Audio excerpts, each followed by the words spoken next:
session is focused on actionable strategies for enhancing productivity and accelerating growth across industries.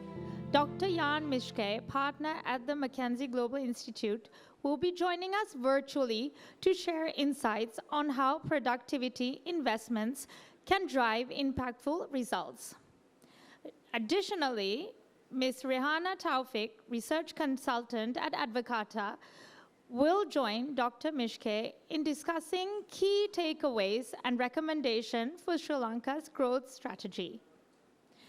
I would like to invite Ms. Thowfeek to stage.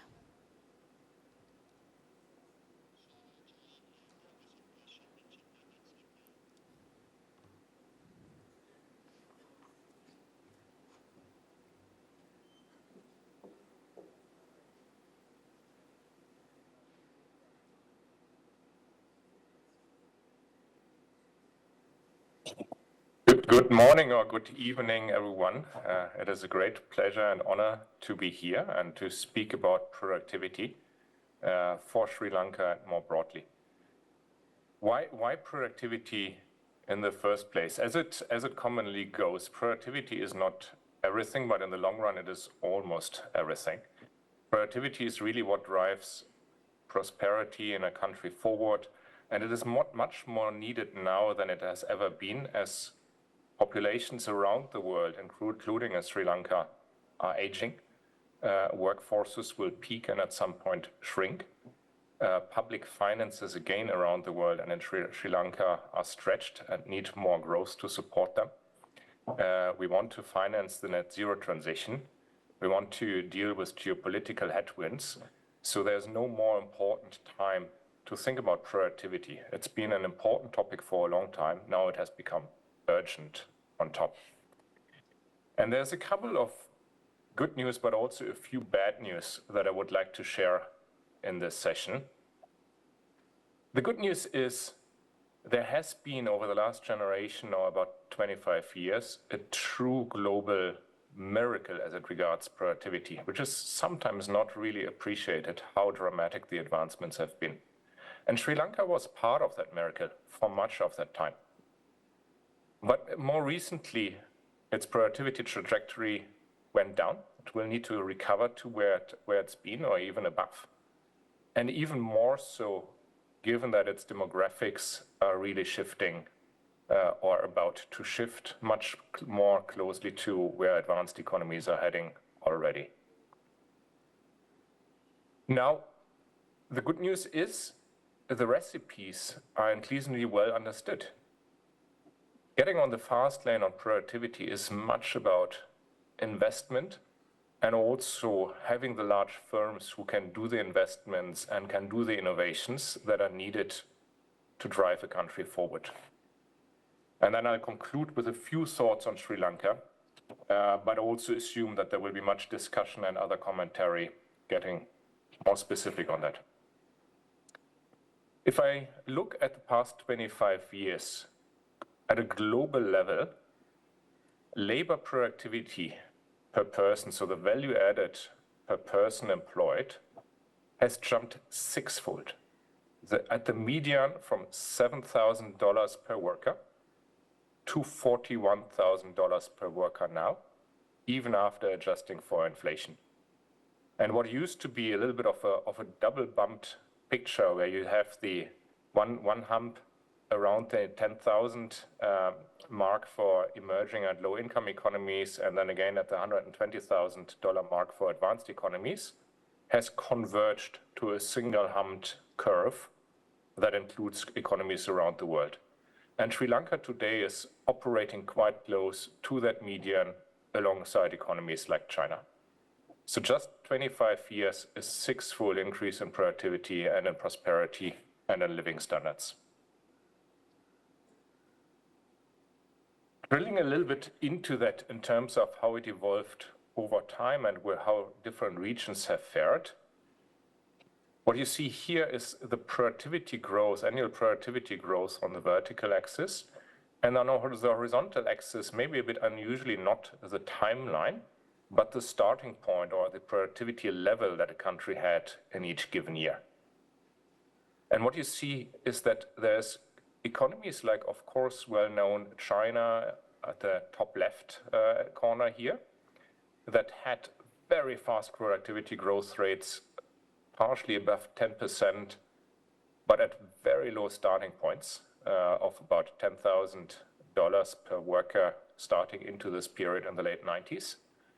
And then, of course, as it evolved and became more prosperous, those rates started to slow down to more recently closer to 6 or 5 or 4%. Now, this essentially defines the frontier or the art of the possible of what is feasible at those stages of income. From there, moving to more middle income economies like Central and Eastern Europe, that's more in the 4-5% range of what has been possible. And then those economies more recently, particularly with COVID, came down a fair bit. Then advanced Asia even further out in the income curve, and then North America, notably the US, defining the limits of 1.5–2-ish% annual growth for advanced economies. Europe, where I am unfortunately roughly a factor 2 behind that. Now, emerging Asia, which includes Sri Lanka, had a pretty good run at around 4% for much of that period, but it came down a lot since about COVID to much lower levels right now. So both roughly still a factor 2 of what is possible if you just look at the frontier as defined by China, but also more recently a less inspiring performance and a need to catch up and do more. We look at where Sri Lanka specifically stands. Over those past 25 years, Sri Lanka's productivity grew at 2.4% a year. That is, given its starting point, exactly what you would expect if you look at the correlations across economies. With that, it is ahead of a number of other emerging Asian peers, like Thailand and Indonesia. And overall, you could say a pretty good picture and performance for Sri Lanka. Now, that said, if you look at the countries above that line, the fast lane, as we call it, there is, of course, a number of emerging Asian countries that have grown much faster. It admittedly, almost all of them started from much lower levels. So it's not really comparable. It's not really an easy to achieve benchmark for Sri Lanka.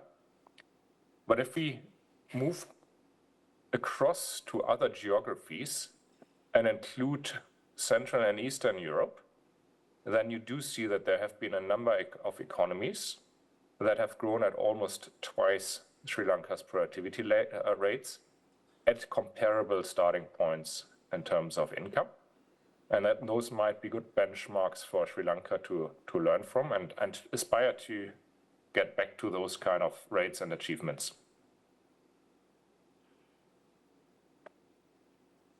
Comparing Sri Lanka against other emerging Asian economies, it's really been on par and floating with the region at around 2.5% productivity growth, ahead of Indonesia, Thailand, and Malaysia, but significantly behind the lower income peers by Bangladesh, Vietnam, India, or China. So it's really a little bit of a middle of the road type of position for Sri Lanka. Where does it leave the country currently? Essentially, it moved from around $20,000 to around $40,000 per worker or per employee over this period, which brings it on par roughly with Thailand and China today, and roughly a factor 2 ahead of India, Vietnam, Bangladesh, and a little bit less than a factor 2 behind countries like Malaysia.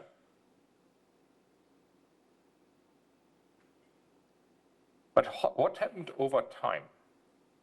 For much of that period, productivity in Sri Lanka, and that's the productivity is here the gray dashed line, total economic growth is the blue line, persons employed as the black line. For much of that period, Sri Lanka hovered around 3 or even 4, 5% of productivity growth. A bit of a dip at, of course, in the late 90s with the Asian financial crisis. A bit of a peak, actually, following the global financial crisis. Maybe somewhat counterintuitively in a lot of economies, when actually employment goes down in times of economic stress, productivity peaks up because it tends to be the lowest productivity workers that get let go first. But then since around 2017, 18, 19, things went sour. Productivity growth slowed down, even turned negative since 2019. It has recovered a bit more recently, but certainly it needs to move up again. Why is that so important? I already mentioned many of the reasons, but maybe let me drill into one that is particularly important, and that is the demographic situation. And we have just actually in Davos launched a new global report on shifting demographics and what they mean. And if we look into the picture in Sri Lanka, and that is actually quite similar to the structure of what we call wave 2 countries on aging, which is essentially most emerging economies that are not China, which is like advanced economies, wave 1 and much older, and not wave 3, which is mostly sub-Saharan Africa, which is still much younger.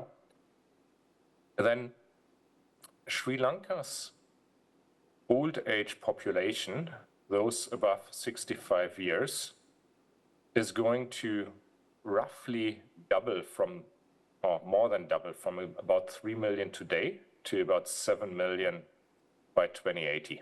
So over the next 1 to 2 generations, a doubling in the population of senior citizens, while at the same time, and that's kind of not the longevity effect, that's the fertility effect, the declining fertility, with Sri Lanka now below replacement rate, the workforce, the working age population, is set to peak quite soon. It's already starting to plateau.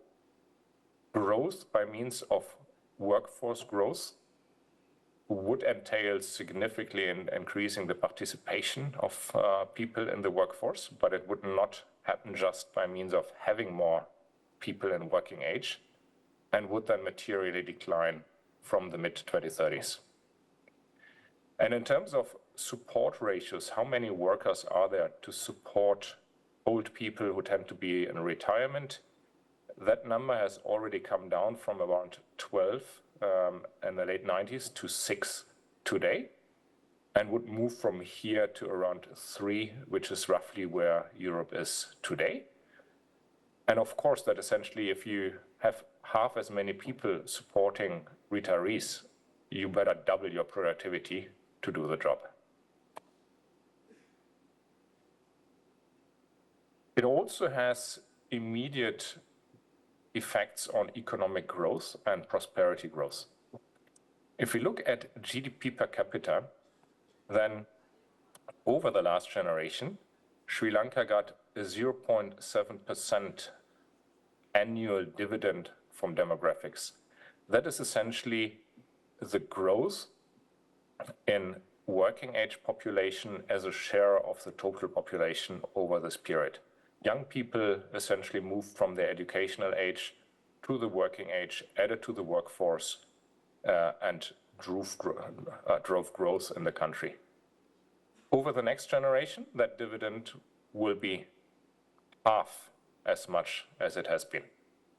0.3 percentage point drag, and that is a big number over such a long period of time. Fortunately, that picture is, of course, way not as dramatic as in Greater China, for instance, where it's already been near zero over the last generation and will become a 0.4 percentage point drag going forward. And it's also a bit better than in India or emerging Asia, but it's still a big number that needs to be compensated by faster productivity growth. How can we then achieve it? What can we learn from other countries that have been on the fast lane of productivity growth, that have been defining the productivity frontier or the art of the possible of what is doable at each given income stage? And there's essentially 5 learnings that we see when looking at these economies. First and most importantly, it's radically high capital investment. There's sometimes this notion that economies like China essentially achieved very fast growth in an export-driven manufacturing-led model. And that while that characterization is not entirely wrong, we think it largely misses the point. It's really been investment and urbanization-led growth, with manufacturing as an important input to actually achieve that. Secondly, it's continuing to shift workers from farms to cities. That has a double effect. Usually it comes along with strongly increasing productivity in agriculture and on farms as you increase mechanization, but as you also increase usually the yields, the right crops, the right irrigation techniques and so on to actually significantly increase agricultural output while moving workers away into cities.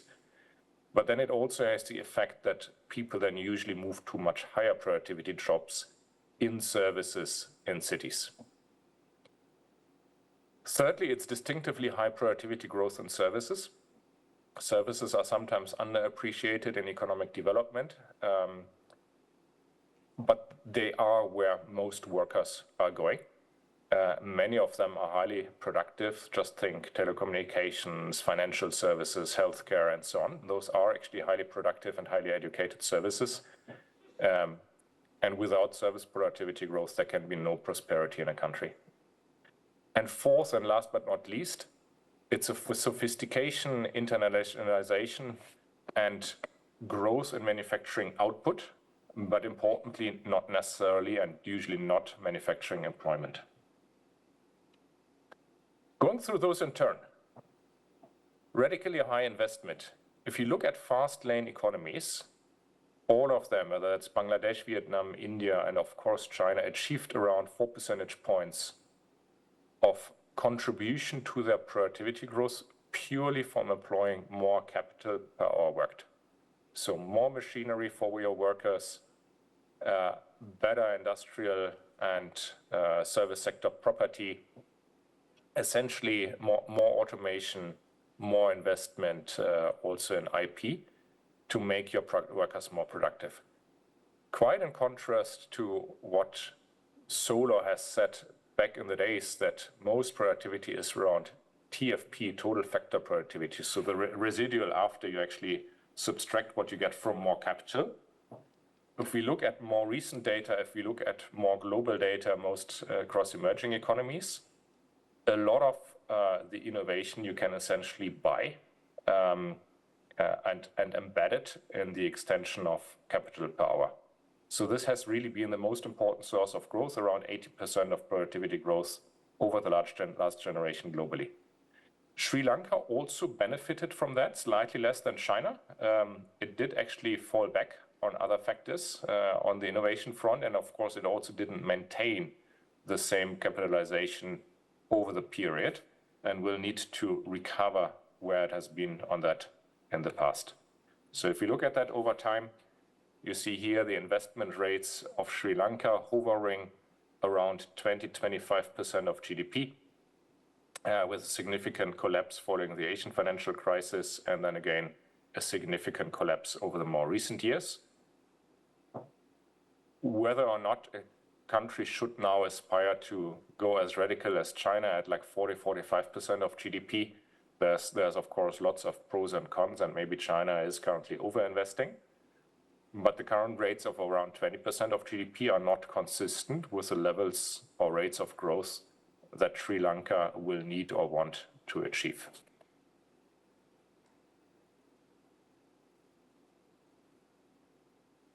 Looking from here also into agriculture and moving people off farms, if we look at the agricultural share of employment, then in Sri Lanka that has actually moved from a little bit less than 40% just in a generation ago to the low 20% today. That is in line with also roughly where China is today. It's still a little bit more than a factor 2 of a country like Malaysia, so there's certainly still a long way to go over the next generation. And what is interesting, though, is that while essentially all other economies have actually achieved significant agricultural improvements, here the blue bar, like China, India, Vietnam, each of them like 1.5 percentage points contribution to total productivity in the country just on agriculture. Sri Lanka has not, just 0.3%.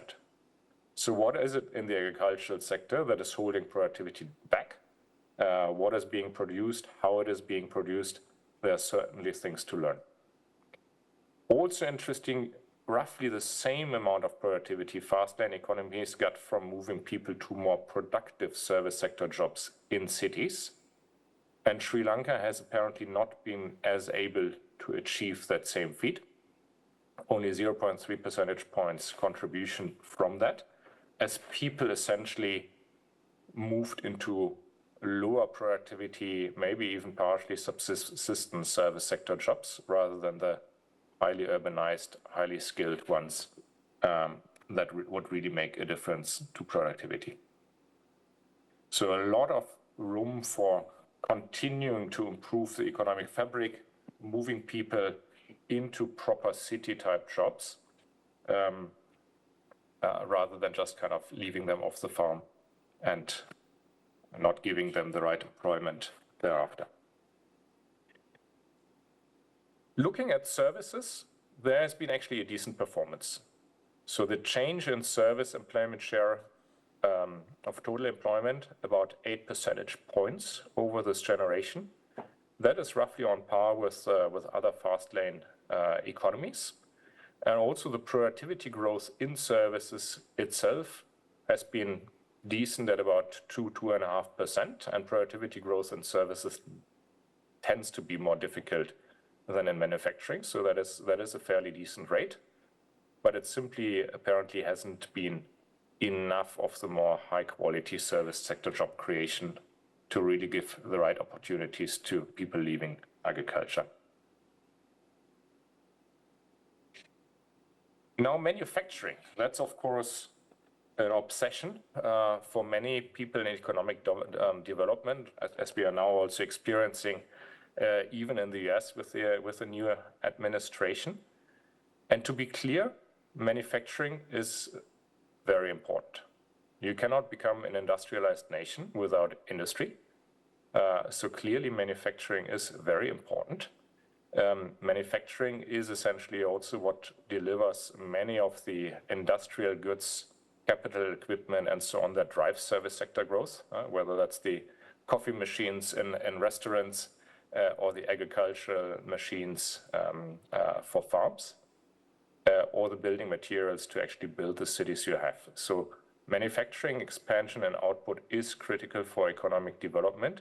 Manufacturing is also the sector that tends to deliver most exports. That is changing now, of course, with digitization. You can export also services in a much better way, but still the bulk is in manufacturing, and you need those exports to pay for the inputs, particularly of advanced machinery goods and so on that you need for development. And you see that China's productivity growth, but also China's just output growth in manufacturing has been very, very lackluster. Far behind most fast lane Asian economies, a factor 3 to 4 behind India or China. What is important to note, though, is that manufacturing is not a good source of employment, not even in earlier and middle income economies. So it has often gone unnoticed, but even China over this generation actually decreased its manufacturing share of employment. It radically increased its construction share of employment as it built all those cities, but it decreased its manufacturing share of employment despite increasing several-fold the output in manufacturing. So think of manufacturing as what you need to deliver productivity elsewhere, not as a source of jobs. Also important is to then raise the innovation in manufacturing, particularly, also overall, but particularly research and development is highly concentrated in manufacturing as a sector. It is also highly concentrated in just few innovative firms. And Sri Lanka's R&D expenditure as a percent of GDP is hovering very, very close to zero, far behind even Indonesia, Vietnam, or India, let alone China, that is now ahead of, for instance, Europe as its R&D share of GDP. So a significant step up will be needed in innovation investment, and to an extent that will require just having the few, typically large, innovative firms that actually do that. And that gets me to the last topic that I would like to cover before moving to the implications. That is the role of large firms in driving productivity growth. If we look at particularly this innovation that I just talked about, if you look at global business spending on R&D, then just 250 firms on this planet account for 2/3 of all business R&D spending. Just 250 firms. Very highly concentrated in terms of firms. It's also very highly concentrated in terms of course, sectors, whether that's IT services, pharma, automotive, or you choose. But it is very concentrated. Also, exports tend to be very concentrated among large firms. Small firms find it much more difficult to export. And particularly because of that, large firms are also disproportionately important to drive productivity. And we see that in the data. So what we did here is that we essentially looked at economies around the world and looked at which are high-income economies, but then in emerging ones particularly, what are outperformers that really have sustained very fast rates of GDP per capita and productivity growth, versus what are the rest of emerging economies that have been more middle of the pack. Then you see the revenue share of GDP of large firms in those outperformer economies have reached around 2/3, 64%. And in terms of value added, more than a quarter, around 27% of the economy in large firms and from large firms. In non-outperforming emerging economies, the share is less than half that. In high-income economies, it's even larger. We also see, even in more recent research that we are doing now, that particularly large firms, but also among the large firms, a relatively small subset really drive most of the growth in a sector and in a country. So there is sometimes a little bit of a common myth that you really need to make every single small firm somehow adopt some online techniques to become more productive, and surely that helps. But it's even more important to nurture and breed and grow the kind of firms that are inherently more productive to begin with. And these large firms are also highly critical for the growth of the ecosystems around them. If we look at SMEs or MSMEs, including micro, small, mid-sized enterprises, and their productivity in comparison to large companies, then there is typically around a 40% or a bit more gap in advanced economies. And the gap can even reach 80 or 90% in emerging economies. So it's to grow productivity, it's very important, of course, to grow the productivity of those MSMEs. It is also very important to shift the mix of the economy towards the more productive, larger firms. And both of those effects tend to go hand in hand. When we looked at different sectors in a number of countries where the gap of SMEs compared to large firms was smaller or significantly narrowing, it's usually where essentially there was strong collaboration and strong ecosystems around large firms. One example is automotive in Japan, where there's a lot of small suppliers that are essentially orchestrated by the large automotive OEMs, who give them the advanced tools, who do much of the supply chain planning for them and logistics planning for them, and this way essentially give them the scale benefits without having the scale. Another example is wholesalers in Germany, who are usually organized also there around the large global exporters and essentially do the exports and get coordinated and spillovers from those.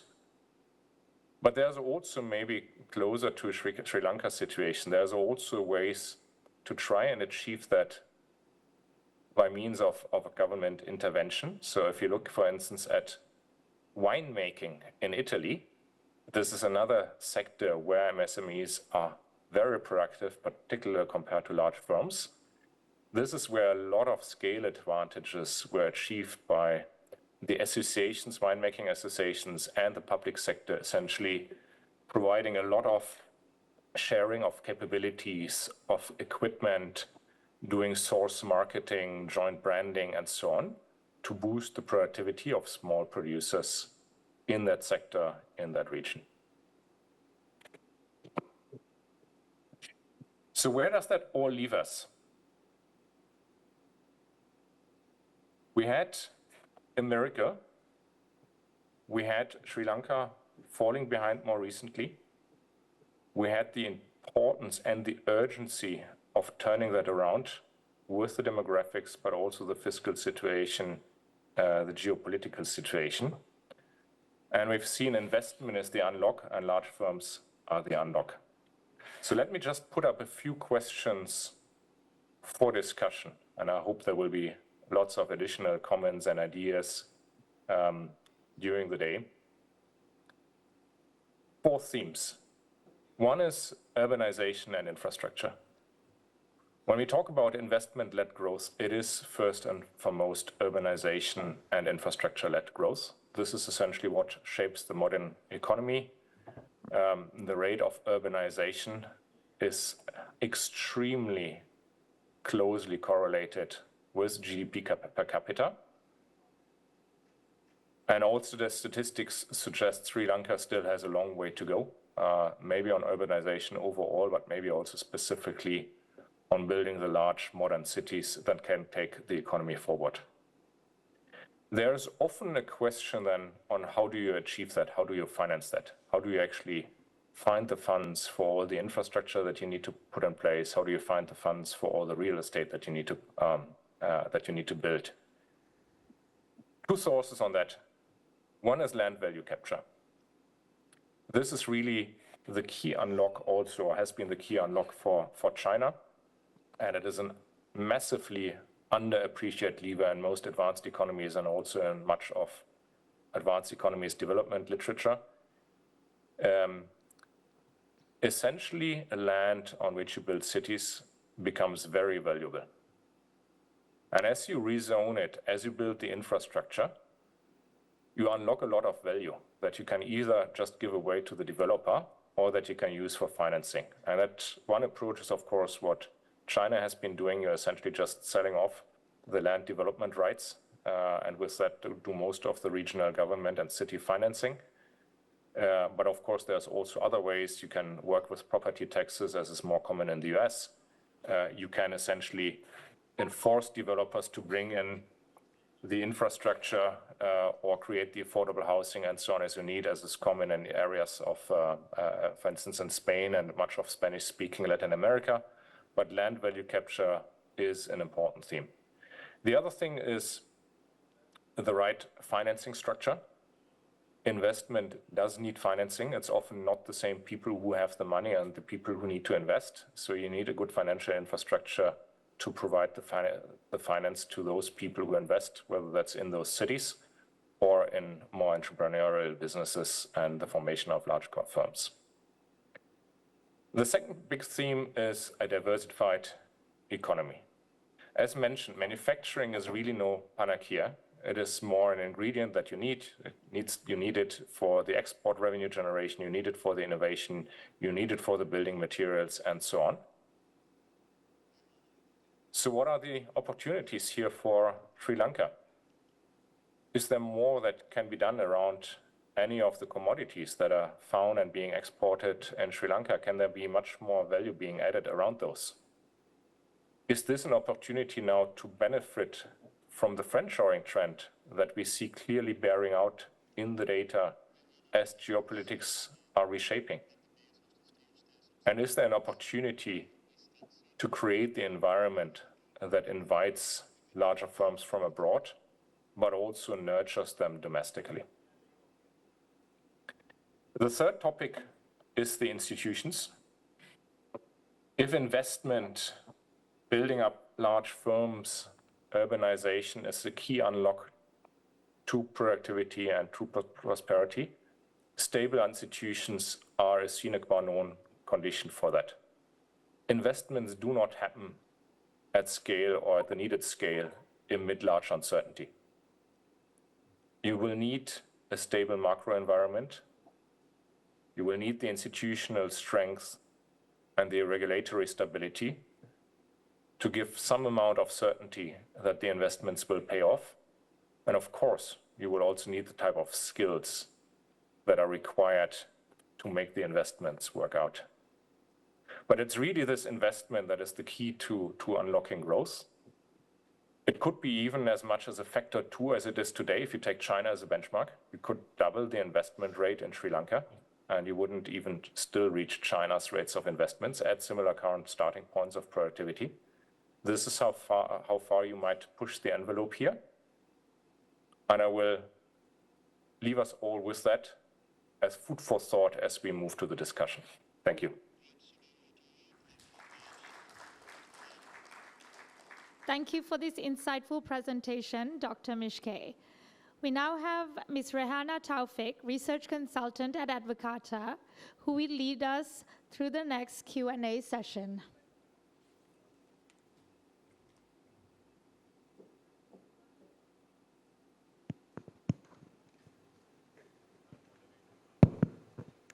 Can you hear me now? Okay. Thank you, Jan. I think that was a very insightful presentation. I'll just start off with a question of my own.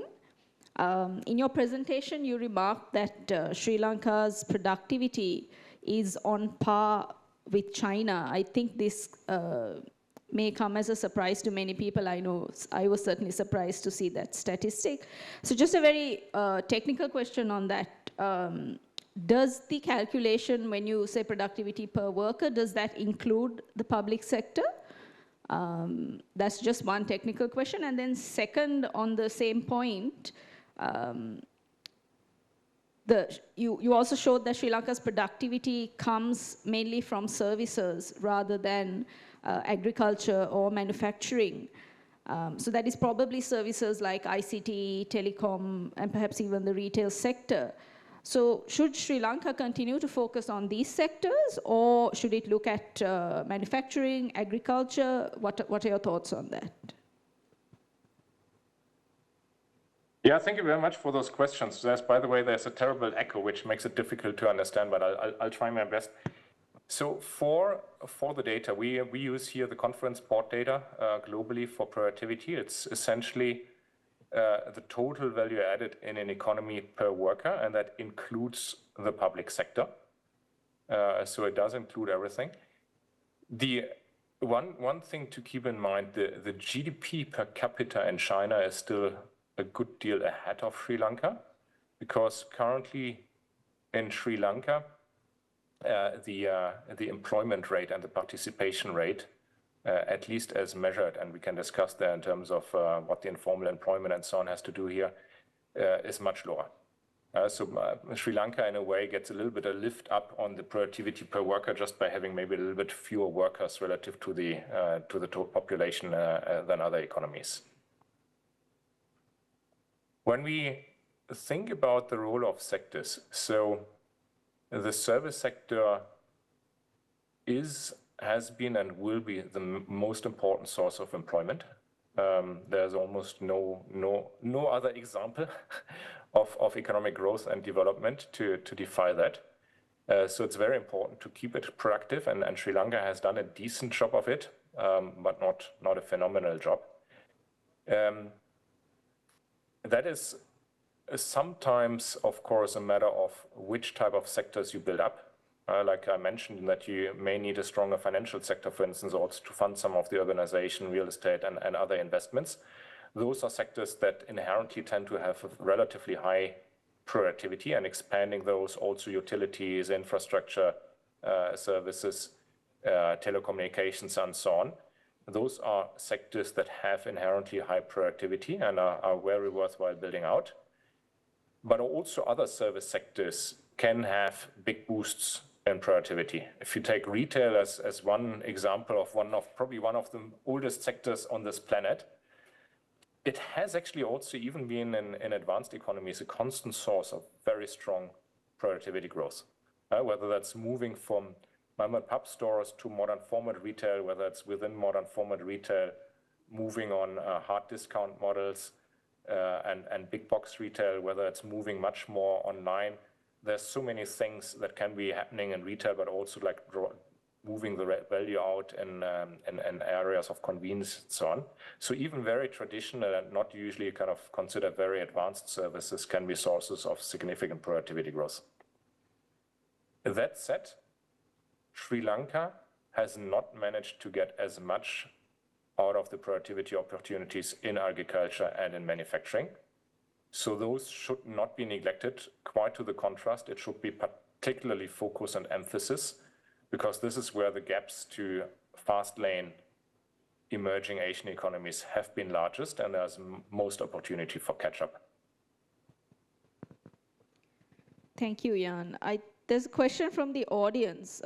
Sri Lanka's productivity growth is primarily driven by capital intensity rather than capital productivity. How does this compare among regional peers? Yeah, indeed. So Sri Lanka's capital intensity growth has been almost on par with regional peers. Now, if we go back to the question of like workforce and labor force participation, that doesn't mean that you wouldn't be able to like massively still increase the investment rates and just kind of provide the same amount of capital for all those workers who are not yet part of at least the formal economy. So that's a little bit the double-edged sword there on the capitalization. But then indeed, Sri Lanka has got less productivity out of those capital investments. And that is often a matter of course, of how you deploy the capital, but also a matter of the innovation that you put on top. And this is where, of course, with on balance, a fabric of very small firms, on balance, very low innovation investments, very little R&D, on balance, less growth of modern urbanization and cities, it gives you less return on that capital and less capital productivity. Jan, in your presentation, you showed that, you showed the importance of large firms which are highly productive. So in that context, many industries are sort of characterized by these long tails of low productive firms, and on the high end, you have highly productive firms.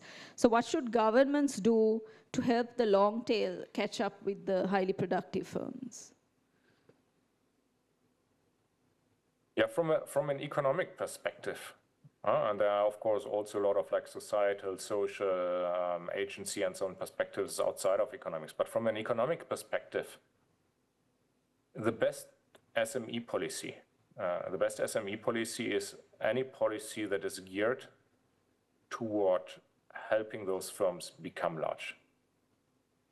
So any policy, and there's many examples of those around the world, that essentially helps SMEs to stay in place is, from an economic perspective, mistaken.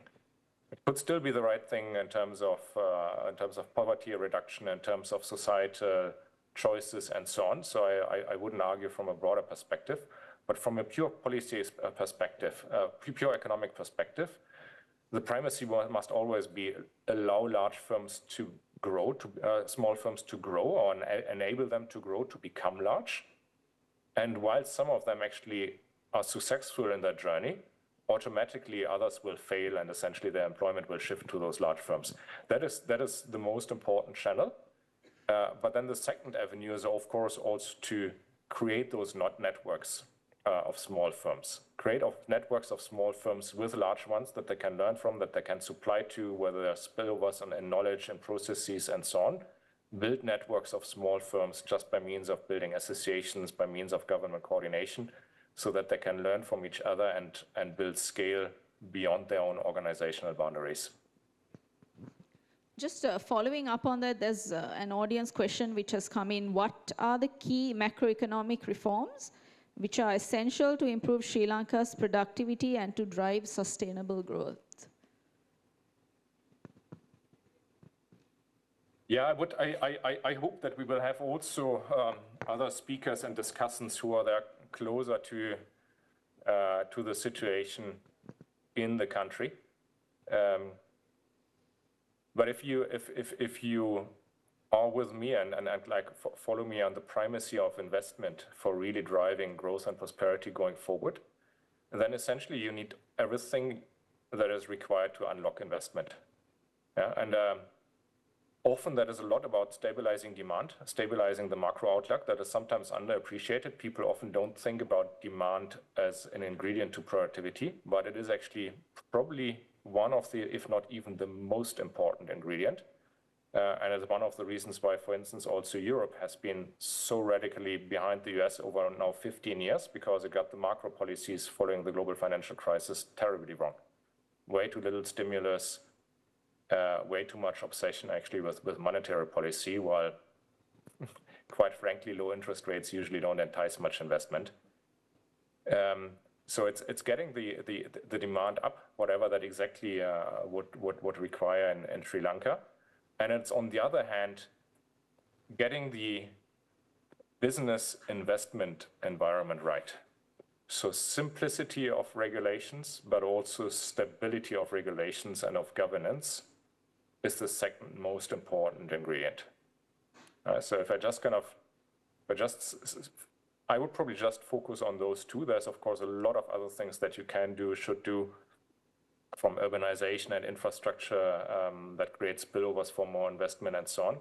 But just those two are probably the most important ingredients. Is there anyone in the audience who'd like to comment on this question of macroeconomic reforms?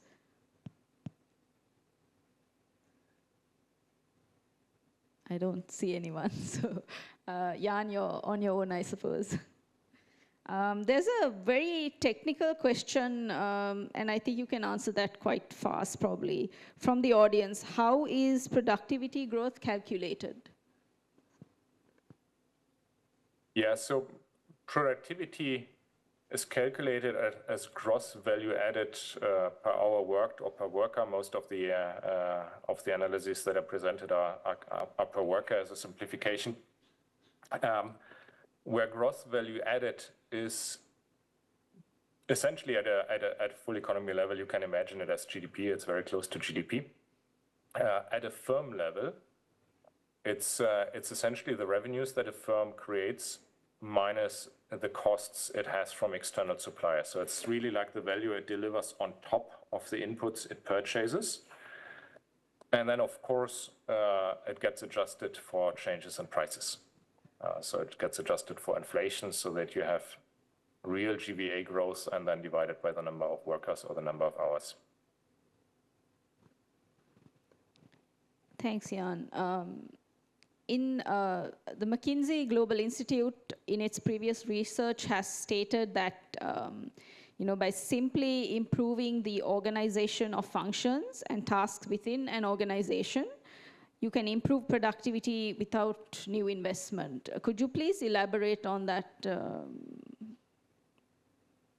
Yes. So and that is a little bit also coming back to the point on capital productivity that we heard earlier. In the end, there are the two main components of productivity. It's essentially capital deepening or investment. And it is the total factor productivity of what you do with an existing capital stock and with an existing supply of labor that is smarter than what you did before. And I think there's kind of on that, there's a lot of things that you can do around like the organization of functions and tasks. There's like particularly in larger firms, there's like just traditional efficiency programs, whether that's like overhead cost reduction, whether that's lean programs, Six Sigma and so on, that you can apply. It is also, of course, it can be around innovation programs. It can be around also often just doing different things rather than doing things in a more efficient way. If you think about supply chains in retail, the kind of where you place your central inventories, what you have in stores and so on, can make a huge difference. And you might get away actually with less capital and still better logistics with certain kind of the right levels of locations and centralization and so on. So you can reap a lot of rewards by how efficiently you organize your functions and tasks. And over the last 25 years, this is an important step up opportunity for Sri Lanka compared to its fast lane Asian peers.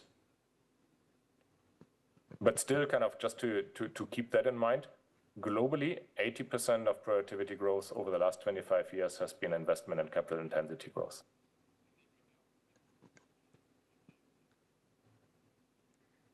There's one more question from the audience. Murtaza.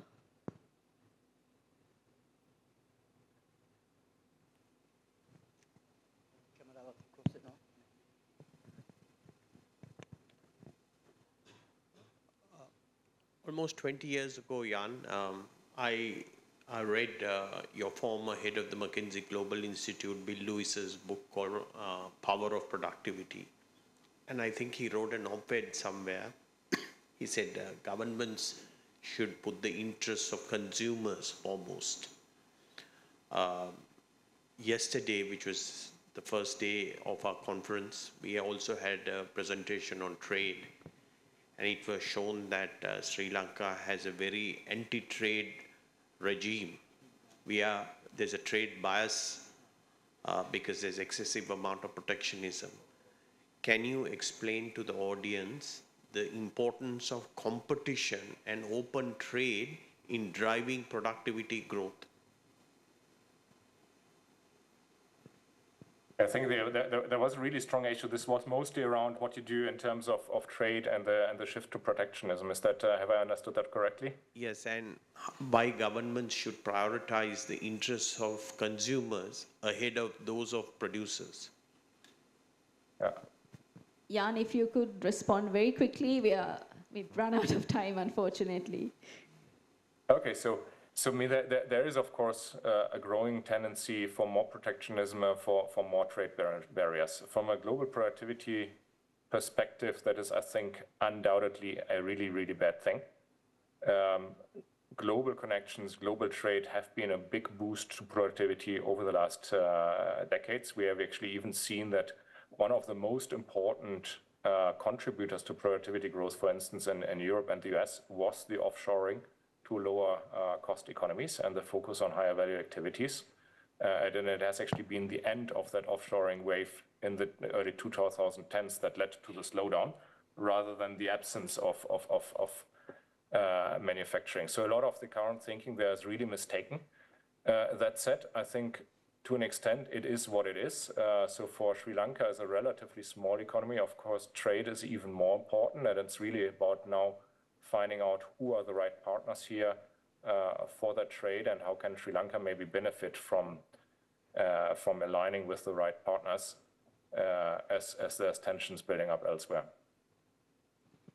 Thank you, Jan, for your time and valuable insights. Thank you.